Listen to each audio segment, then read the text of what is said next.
All right. Oh, my God, what happened, Tam? Do you want to sit down? They broke your leg? They made her They vote. tried to They break made her vote leg for on this one. But. Well, good afternoon, everyone. I appreciate you coming. And I know we're going to be joined by a couple of our additional colleagues as well. I think we all know that over the past several years, foreign technology products from adversarial nations, and when I say adversarial nations, I'm specifically citing China, Russia, North Korea, Iran, Cuba, and Venezuela, have really tried to establish a foothold in American markets. The PRC, for example, has not tried to hide its intent to surpass and win in many technology domains. Today, everybody's talking about TikTok and the ability of that platform to be used by the Communist Party both to take on data, but also potentially as a malign influence and propaganda tool. But before there was TikTok, there was Huawei and ZTE, and before that, there was Russia's Kaspersky Labs. So what we are trying to deal with here is the risks of insecure information and communication technologies, ICT.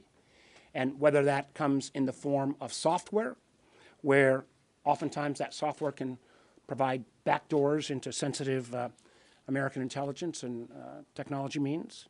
Hardware, a la the Huawei equipment that, interestingly enough, was oftentimes sold into those rural markets where we had some of our national defense establishment, or social media platforms, where we've seen abilities to both collect data and present malign influence operations. Now, these risks are not going away. And unfortunately, our tools to date have been relatively limited. For example, even though the FCC ultimately was able to ban China Mobile and China Telecom from offering telecommunication services, they still, because it was outside the FCC's jurisdiction, could still offer cloud computing and business data services in the United States. We lack, at this moment in time, a holistic interagency, whole-of-government approach. So instead of playing whack-a-mole on Huawei one day, ZTE the next, Kaspersky, TikTok, we need a more comprehensive approach to evaluating and mitigating these threats posed by these foreign technologies from these adversarial nations. With that in mind, I'm proud to stand here with some of our co-sponsors on the Restrict Act, which will give the President, and more specifically the Secretary of Commerce, new authorities to mitigate the threats posed by technology products from adversarial nations.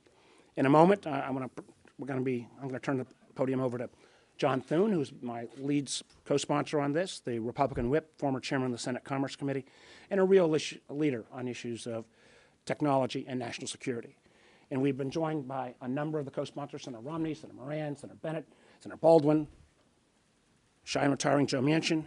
And in addition, we have Senator Sullivan, Collins, and Heinrich also. So we've got 12 senators at this point as initial co-sponsors, and I can assure you we sparked a lot of interest from other senators, as well as a number of our friends in the House on both the Republican and Democratic side.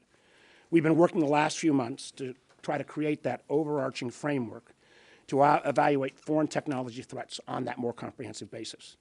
Now, in going and doing our due diligence and talking to outside experts and legal scholars, what we heard was that the Trump administration actually established a process that got a lot of this right. And the Biden administration has supported that same EO that he put forward a number of years back. The EO established this process, was called the Securing the Information and Communication Technology and Services Supply Chain. It was implemented by the ICTS rule. Now, there were some challenges around that. So what our bill would codify that strong risk-based process, but would also say we are going to create a new set of authorities that are not limited, that that limited the ICTS application, frankly, the 70s era law, IEPA, and the Berman amendments that modified that unfortunately the Trump and Biden administration have had to rely on up to this point. And what our new set of rules do is not only takes on existing hardware, software, and mobile apps, but we've said we need to make sure that we are extensive enough to look forward, so that we're going to include AI products and services, fintech, quantum communications, and e-commerce, all areas that were not covered earlier. The Restrict Act would give the Secretary of Commerce the authority and the responsibility to identify and counter threats from foreign technology products and services in the U.S., a series of mitigation tools given to the Secretary up to and including the opportunity to ban. It's genuinely risk-based, and it is a rule-bound process rather than the current ad hoc process. It's also Intel-informed. We've made sure we've involved the FCC, the ODNI, DOD, and one of the things that I think is particularly important, particularly as we try to make the case, I remember when we tried to make the case around Huawei, we've got to have our intelligence community be forward-leaning at being willing to declassify the information about why some of these technologies, foreign-based technologies, pose national security risks. So we're not just asking the public to trust us. Consequently, in developing this legislation, we have worked with the Commerce Department, the Justice Department, ODNI, Treasury, National Security Council, and I think you'll shortly be seeing a statement from the White House. Truth is, with 100 million Americans daily on TikTok on an average of 90 minutes a day, this is an issue. I imagine most of you would like your networks to get 90 minutes a day from 100 million Americans. We've got to make sure that we take care of that national security-based concern. The Restrict Act is more than about TikTok. It will give us that comprehensive approach. I do, as I could turn over to Senator Thune, and then we're going to ask our colleagues in the order that are on the sheet here. When we get to the question period, we're going to be pretty ruthless about making sure we stick to this topic. If we've got other topics we can come back to afterwards. With that, let me turn it over to my co-sponsor and lead, Senator John Thune. John? Thanks, Mark. Well, I'm grateful for the opportunity to work on this legislation and to partner with Senator Warner. A number of our colleagues as he said, our teams, staffs have worked closely together over the past several weeks refining this legislation. It is widely acknowledged that TikTok's a threat to our national security, which is why Congress took steps last year to ban the platform on government devices. And before TikTok, as Mark pointed out, Congress had to take steps to remove Huawei, ZTE, and ZTE from our telecommunications networks. In my view, we do need an approach that does away with this whack-a-mole with this particular technology and with adversarial nations, and come up with a more systemic process in which to examine these risks and to act on them. I've long been concerned about how every social media company uses the data it collects from users, and I've introduced a number of bipartisan pieces of legislation to bring more transparency to big tech. But I'm particularly concerned about TikTok's connections to the Chinese Communist Party, which repeatedly spies on American citizens. It was reported last year that China-based employees of ByteDance have repeatedly accessed non-public data about users in the U.S. despite TikTok saying to the contrary. And as Senator Warner pointed out, both the Trump and the Biden administrations recognize the need for a robust process in place to evaluate the threats that are posed by foreign technology. This legislation builds on those efforts by establishing a comprehensive process within the Department of Commerce to mitigate, and which ultimately could lead, I would add, to banning platforms like TikTok. The Chinese Communist Party has proven over the last few years that is willing to lie about just about everything. That likely won't end with TikTok, which is why it's important to establish a holistic and methodical approach to the challenges that are posed by technology from foreign adversaries. It's safe to assume that if the CCP is willing to lie about its spy balloon and cover up the origins of the worst pandemic in 100 years, they'll lie about using TikTok to spy on American citizens. It's high time we address this issue. I think this legislation goes about it in the right way and deals with some of the attacks that have been made in the past constitutionally about how you approach specific or individual companies But I'm pleased to be working with my colleagues on this, and I hope that this is one of those issues that we can work in a bipartisan way to solve, to get something on the President's desk and start to attack this problem. Thank you. Next up is the Senator from West Virginia, Senator Manchin. Thanks, Senator Thune. First of all, thank you to my dear friend Mark Warner, working so hard and diligently, and John Thune for putting this together, because it's a piece of legislation that's needed. You know, I remember Huawei was our most recent. We had ZTE and Gaspart and all them. I remember all those because we were basically threatened directly with our government and what we thought was going to be pertinent information. I can't say that I know a whole lot about TikTok. Could I ask a question here? Because I called my granddaughters, who are recent graduates, college graduates. But if I could ask, just show of hands maybe, how many of y'all use TikTok? Come on. Come on. Come. Okay, let's just say this. We asked for your advice. So I called my granddaughters and I said, tell me about this TikTok. Oh, they said, we use it all the time. They said, oh, yeah, all of our friends, all of our young friends. Now, these are 22 to 25-year-olds. And they said, oh, yeah, that's what I said. And I said, well, we have a concern. They said, oh, please, you know, be careful what you do here, because it's something how we communicate and we all enjoy it. So it's something very, very popular, as Senator Warner said, 100 million people, okay? And mostly a younger generation, I would assume. So I said, let me ask you this. The information that you're basically putting on there, which the younger age groups, you all want to seem to tell everything, so everybody in the world knows what you're doing, when you're doing it, and how you're doing it. And I said, with that, that's fine. That's the way you communicate. I said, but how about if people use that and later on it comes back to bite you pretty bad through artificial intelligence? They know exactly. They're basically saying that, have your picture with my granddaughters, and have your picture and your name associated with it, and have you saying things you've never said, because they know who you are and they know what you basically attain to and what's your favorite for you and what your normalities may be. I said, would you be concerned then? They said, oh yeah. And they said, well, can't you find an American platform? And I said, well, that's what we're looking for.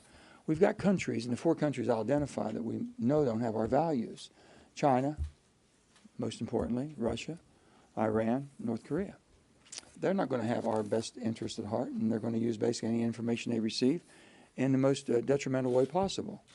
And it'll come back sooner or later to bite us. That's what we were concerned about. So the 3 that we basically have gone over and gone after and banned, this is one that's probably as serious, if not more serious, than the 3, because of the amount of people that are using it.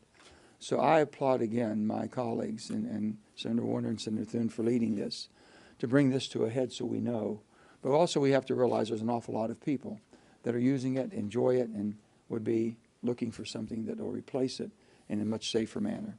So with all that, I applaud. I look forward to the next chapter of whatever we work on, but it'll be something that we can make much safer than what this is. Thank you. And now I would turn it over to Senator Romney. Thank you. Thank you, Joe.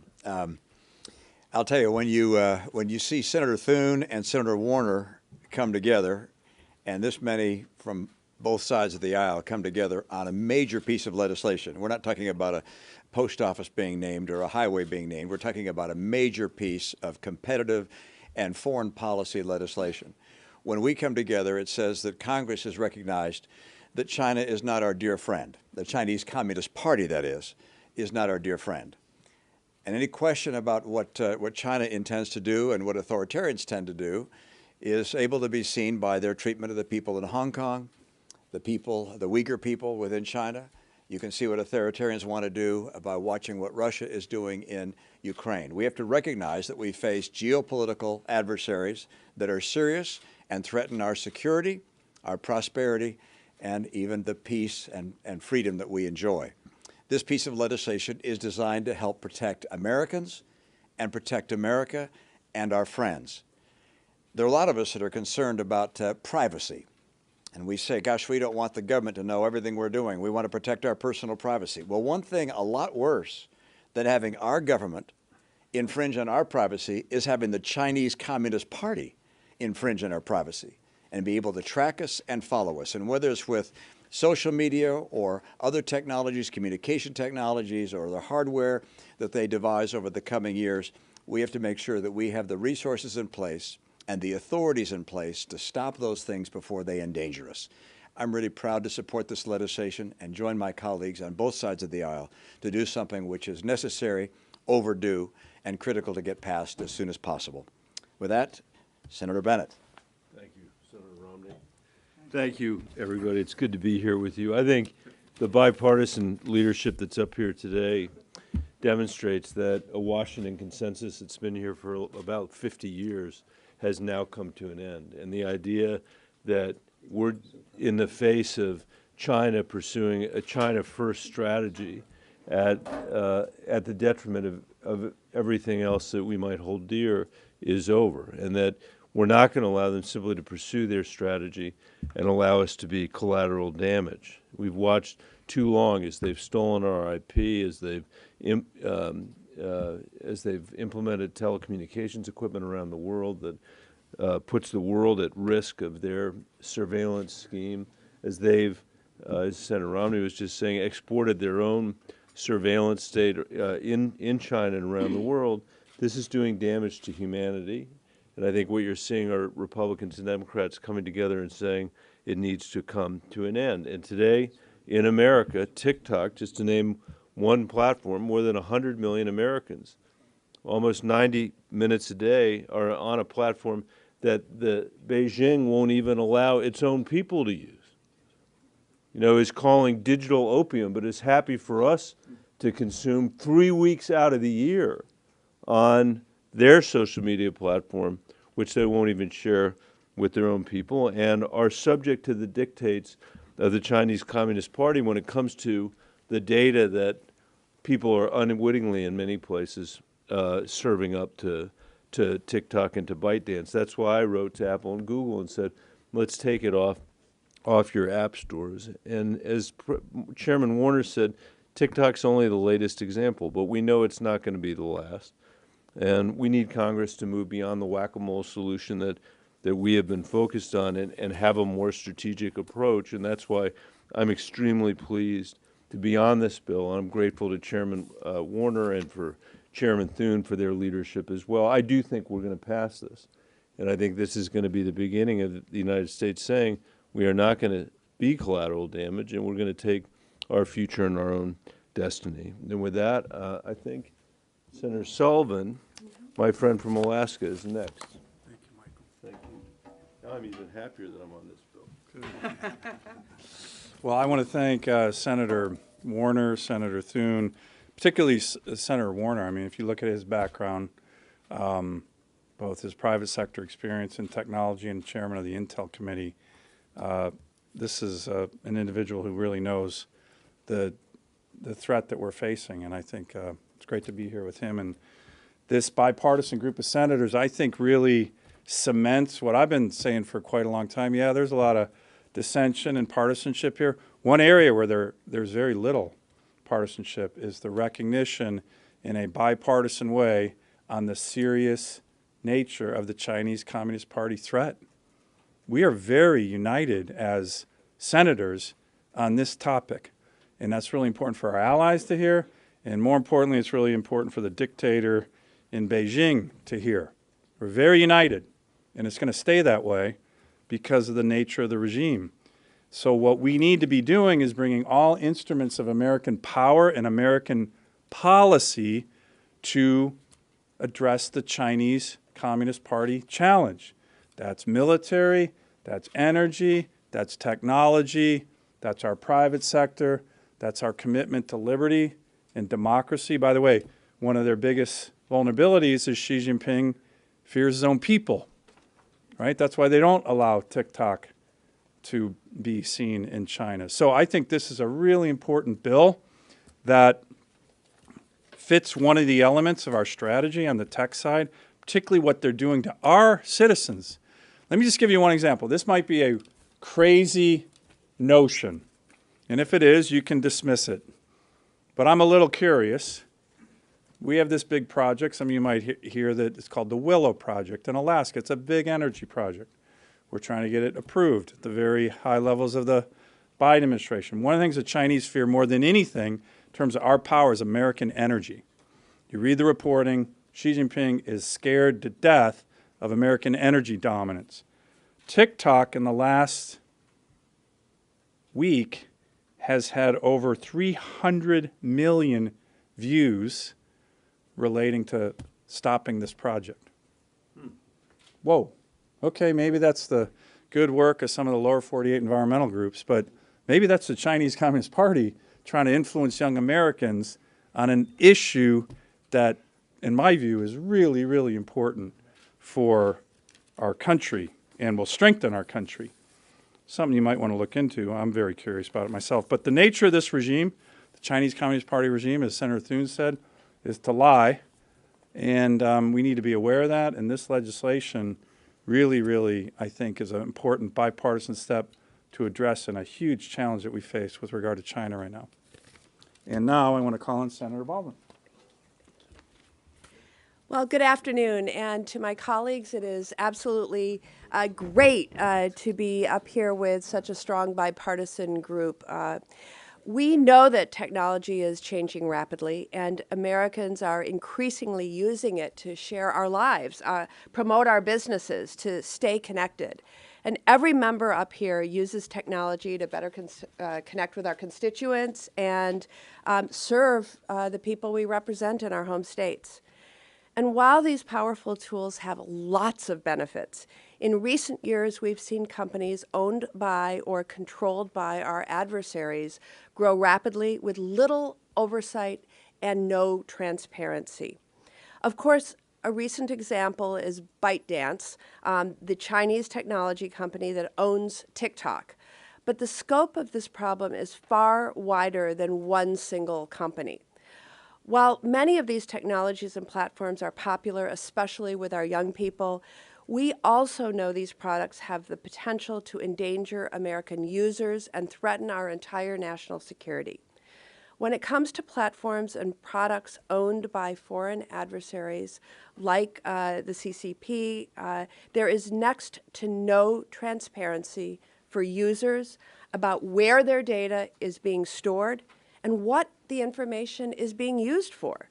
That's why I'm proud to join my Democratic and Republican colleagues to introduce the Restrict Act to help our government protect Americans' data from foreign adversaries and to keep our country safe.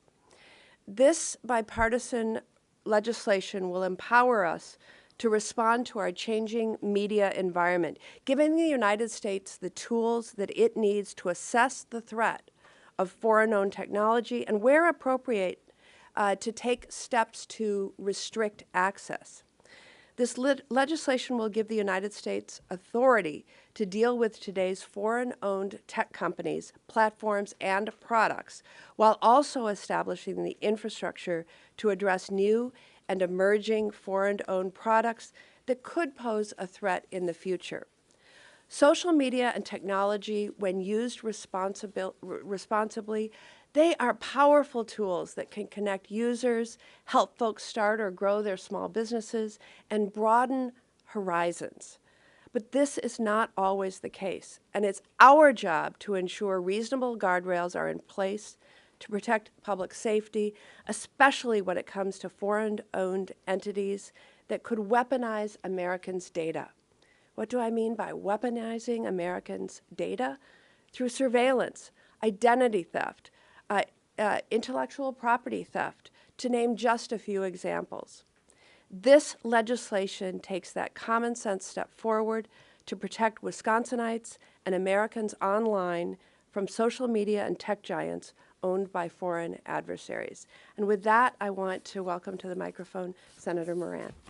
Tammy, thank you. Well, I'm pleased to be here in support of the Restrict Act. I thank my current chairman, Senator Warner, on the Intelligence Committee, and my former chairman on the Commerce Committee for their leadership in putting this legislation together and to bringing a group of serious senators to the table to see that we accomplish something. I'm hoping that this is the moment in which we do something in the United States Senate besides spending days, months, almost years doing confirmations. I'm more concerned about the future of our country now than I've ever been. That in part is because we need to pull together as a nation to defeat the adversarial forces that are about to create difficulties, challenges, and in fact the existential future of our country. We face tremendous challenges in this world, and it used to be that if we worried and took care of our military stance, that was sufficient. Today, it's important, but it's not sufficient. And our economy and certainly our access to our privacy, to our information becomes critical in this world we live in. Foreign adversary infiltration into our information and communication systems are a serious and growing challenge. These threats are not new, and they're not going away. The Department of Commerce needs the tools to review, to prevent, to mitigate, and really to prevent harmful products and services from continuing into tomorrow. Personal data and conversations must be out of the reach of the influence of the Chinese Communist Party. And I would say that I would welcome any of my colleagues behind me and my other colleagues in the United States Senate to rejoin our efforts that started a number of years ago to pass a comprehensive data privacy piece of legislation in a bipartisan way. This bill is a component of that privacy and an component of our national security, but we still desperately need to take on this issue in a broader way. And while we've come close, we have fallen short. The issue hasn't disappeared, and we need to pass serious and appropriate data privacy legislation in addition to the RESTRICT Act. Again, I thank my colleagues for the chance to join them and to be supportive, and I look forward to seeing this bill across the finish line.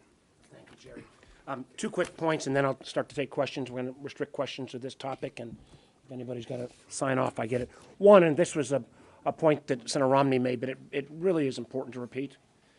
Our beef here is with the Communist Party of China. It is not with the Chinese people. It is not with the Chinese diaspora. It is sure as heck not with Chinese Americans.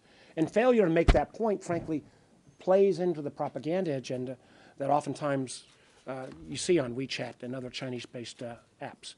Second, those of us on the Intel Committee tomorrow are going to have the leadership of the intelligence community before us. And one of the things I think you're going to hear is that the traditional definition of national security, who's got the most tanks, guns, planes, and ships, which clearly is still critically important as we see the battle between Ukraine and Russia play out. But increasingly is also who wins the struggle for technology dominance. You know, the Congress in a bipartisan way recognized that around semiconductors, chips. We recognize that around the threat that Huawei placed. And this broad-based, rules-based approach, I think, will give us the tool, again, focused on those 6 nations that by law have been determined adversarial to take on these technology tools. So, Senator, just a 2-part question for you. I take it you think a bunch of bills that we're seeing come forward that are just straight bans, or they seek to empower the president to ban this app, won't pass court muster, and then just separately for any of you, so many of you, as Senator Manchin, you especially, just you've talked about how many people use this app. So just practically, how do you put the genie back in the bottle? let me do 2 or 3 quick things. One, nothing in this bill, if passed, would authorize any government action going after any individual user. Let me be clear on that. There are ways, and again, Senator Bennett had suggested you could limit the sale on app stores, but if this bill becomes law, there's nobody individually is going to be held accountable. Secondly, one of the things, again, that Senator Thune emphasized, we want to make sure that we didn't invite other countries retaliating against the United States. So the idea of having a rules-based process that identifies types of technologies, we think will stand up better in court muster. And let me acknowledge as well that when we're talking about social media-based apps, whether they are foreign or domestic, there's a higher level of scrutiny. So we've listened to the outside legal experts on that issue. And I do think there are, Senator Thune and I, for example, have got legislation along with Senator Fisher on dark patterns. Some of these practices that frankly are used by American companies. We're focused today on foreign-based, but I'll let Joe answer if he wants or John answer if he wants, but I think there will be plenty of video-based, American-based applications that this bill would not affect at all. Do you want to add to that? Please. So it seems like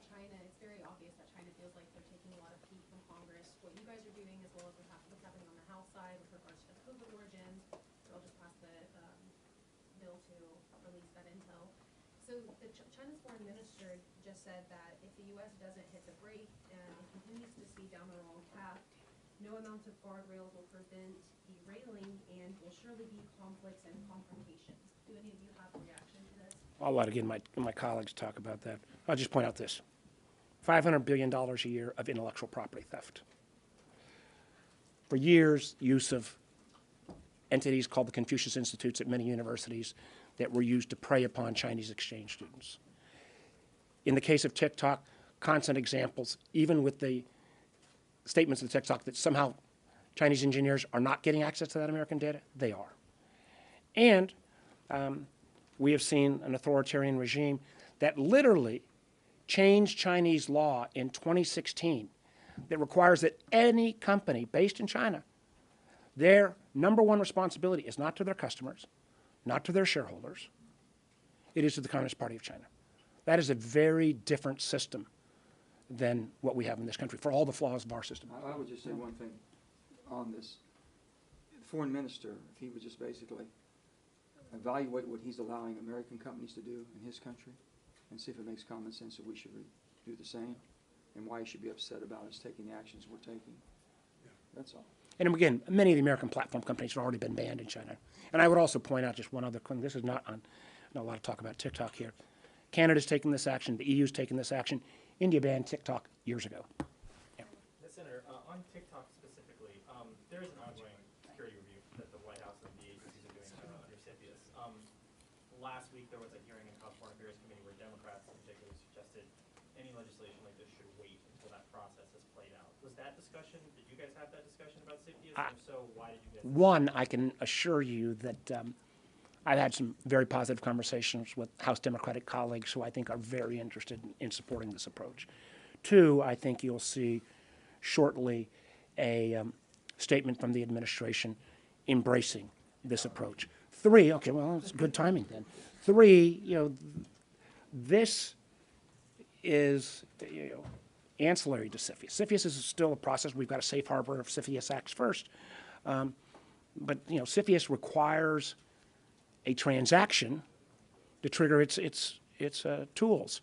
It doesn't deal at all with something that an enterprise, a foreign-based technology enterprise that might just enter the market without a transaction. And really quickly, if you, Well, we scared them all off already? Okay. my understanding is that this bill will give the president additional authority, maybe get rid of some of the Berman Amendment things, to ban something like TikTok. I don't think it actually requires a ban. No, this gives the Secretary of Commerce a series of tools to mitigate, divest, up to and including banning. Will you guys be disappointed if the administration? Listen, I think and again, I think Senator Manchin made this, and I'm not sure whether his granddaughters are going to be pleased him talking about them in front of y'all, but this is a popular application.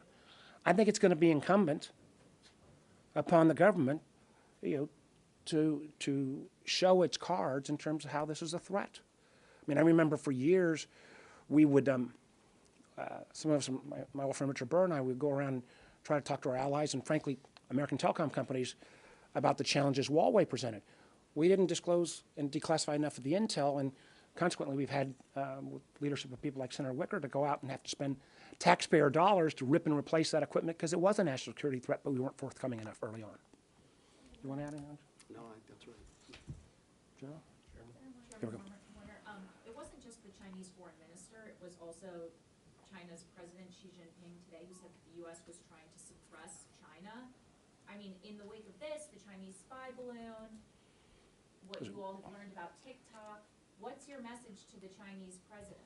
Well, my message is our economies are inexorably tied, and there are certain areas we're going to have to collaborate. But the idea of China having a win at all costs in terms of technology domination, China's actions in the South China Seas. I just came back from a trip to India where there are Chinese troops massed on the Indian border at a level that's extraordinarily aggressive. Chinese investment in technology domain after technology domain. This is the competition of this century. And again, I think Senator Manchin probably said it, and again, I'll ask Jerry or John if they want to add on to this. Look at how Chinese enterprises have treated joint ventures with not just American, but other European the requirement of moving the intellectual property over. This theft of intellectual property doesn't just go against America, it goes against a number of nations. The whole notion that many of us operated, and I was part of this, in the beginning of the 20th century, is the more you bring China into the WTO and the international order, the more it will adhere to international rules and norms. It just hasn't proven to be the case. Guys, do you want to? Said it well.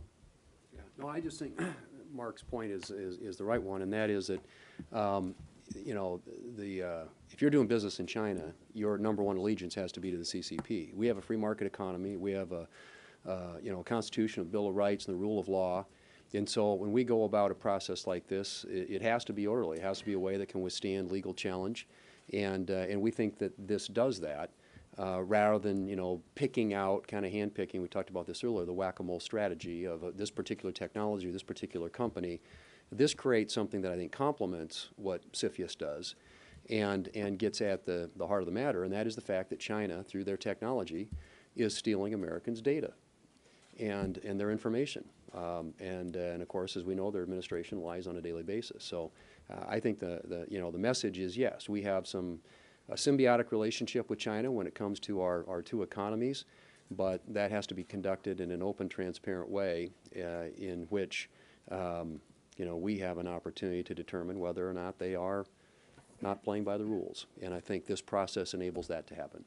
And again, we just point out as well, remember that one of the first examples of this wasn't even a Chinese entity. It was Kaspersky Software, which was Russian-based, and literally took us years to get it off the GSA acquisition list. Please. Mr. Chairman, is there any provision in your legislation that would prevent predatory data brokers from collecting information here in the U.S. and then sending it to a foreign entity? Great question. By expanding the definition of ICTS, or in terms of telecom and communications-related entities, you know, I think a number of us are concerned about that predatory activity, but there would have to be that rules-based process that Commerce Department would have to show how usage of that data and potentially turning it over to an adversarial nation, China or otherwise, would be a national security risk. I think the case could be made, but that would be part of the process. Please. The Commerce Secretary indicated in an interview, I think it was about a month ago or so, about TikTok specifically, that banning it would be a politically unpopular thing to do with young people. I wonder if you worry at all about any of your colleagues in the Senate or in the House making a political calculation and voting against this type of legislation because young people won't.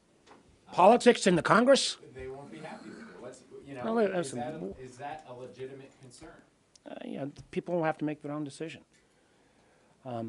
Setting up a rules-based process to go after foreign technology that interferes with our national security. And I think when we see the case that's already made, when we see the amount of data that TikTok says they protect, and frankly, story after story where it's not protected, you know, I will trust that the vast majority of us, regardless of party, will do the right thing. And I would never underestimate the ability of American technology to provide like-kind products with better protections. We'll take just a couple more, please. You mentioned how ingrained TikTok is in American society, particularly among young people. There are a number of your colleagues who still use TikTok here on Capitol Hill. Lots of elected officials across the country also use it. They say it's to, you know, reach younger audiences and everything. What is your message to them, those of your colleagues who are still using it? Well, first of all, there's a lot of creative activity on TikTok. It has been a very effective tool for people to gain prominence as social influencers. I'm not by any means decrying that everything on TikTok is somehow bad. It's not. But we've got two challenges that I think is one of the reasons why the CFIUS process has taken so long and why these tools could be useful is you got 100 million Americans, 90 minutes a day, the potential for that American data, combined with things like data brokers, to end up being residing someplace in Beijing, and the ability of the CCP to manipulate the kind of videos. I don't know what Senator Sullivan talked about, but if that proves to be the case, you know, I do know that there is not by the name of TikTok, but there is a variation on on TikTok that is shown to Chinese youth and emphasizes science, education, work hard, be a patriot. Not so much for our kids. So, I think this has been moving quickly. And I think everybody, again, it was 2 years ago, or roughly 2 years, the military banned it. Around Christmas that the Senate took, unanimous action. I think the House took virtually unanimous action as well. So I think this is something that we're all getting educated along the process. Last question. What would you say to the millions of Americans who use this app every day and say they have a right to use it and that this would ban or violate their First Amendment rights? What I'd say is there is a higher level standard on social media apps. So we have to demonstrate, or the administration would have to demonstrate, that data is being stored and potentially utilized by the CCP. And there have been plenty of press reports where TikTok engineers have actually targeted individual journalists or data has been found, or the potential in terms of the manipulation of the videos that could end up being an agent of propaganda or malign influence. We made similar type judgments in terms of Russian interference in 2016. I think the vast majority of Americans, when they fully understand the potential threat, will do the right thing.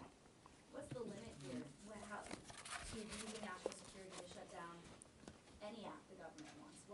Well, again, we have a limit that is, it is coming, communication technologies coming from 6 designated countries, a rules-based process, a requirement that the IC, as much as possible, without giving up sources and methods, would disclose the reasons why the government would reach a conclusion. So it's not just trust us, it's look at the data.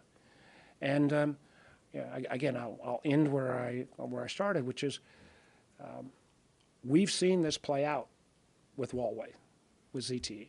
We've seen it as we now go into the competition around artificial intelligence and quantum computing, synthetic biology, advanced energy.